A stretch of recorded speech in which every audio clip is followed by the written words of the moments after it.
Viewers, আমরা সাধারণত binary সংখ্যাকে দশমিক সংখ্যায় রূপান্তর করার জন্য এরকম সংখ্যা রেখার মাধ্যমে ভেঙে দশমিক সংখ্যায় রূপান্তর করে থাকি।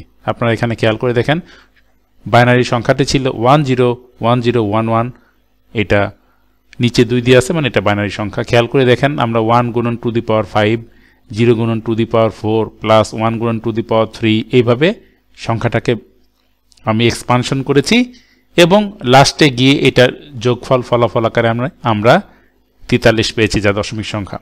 তো আজকে আমি আপনাদেরকে যে জিনিসটা দেখাবো সেটা হচ্ছে, এত ঝামেলা করার দরকার কি ভাই, যদি সহজেই আমি কাজটা করে ফেলতে পারি।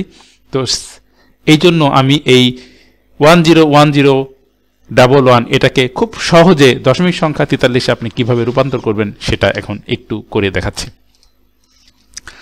আপনি জাস্ট প্রথমে বাইনারি সংখ্যাটা লিখে নেন, 1 0 1 0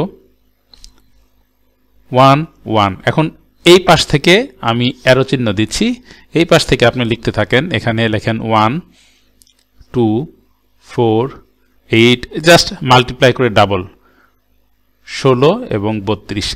জিরোর অবস্থান উপরে যেগুলো সেগুলো বাদ রাখেন, 1 বরাবর যেগুলো আছে সেগুলো আপনি নিতে হবে। দ্যাট মিনস এই 1 নেন 1 এর উপরে 2, 1 এর উপরে 8 এবং 1 এর উপরে 32। এখন আপনি খেয়াল করে দেখেন, এই 32 আর 8 আর 2 আর 1 সমান করলে কত হয়? 32 8 40 41 42 1 43।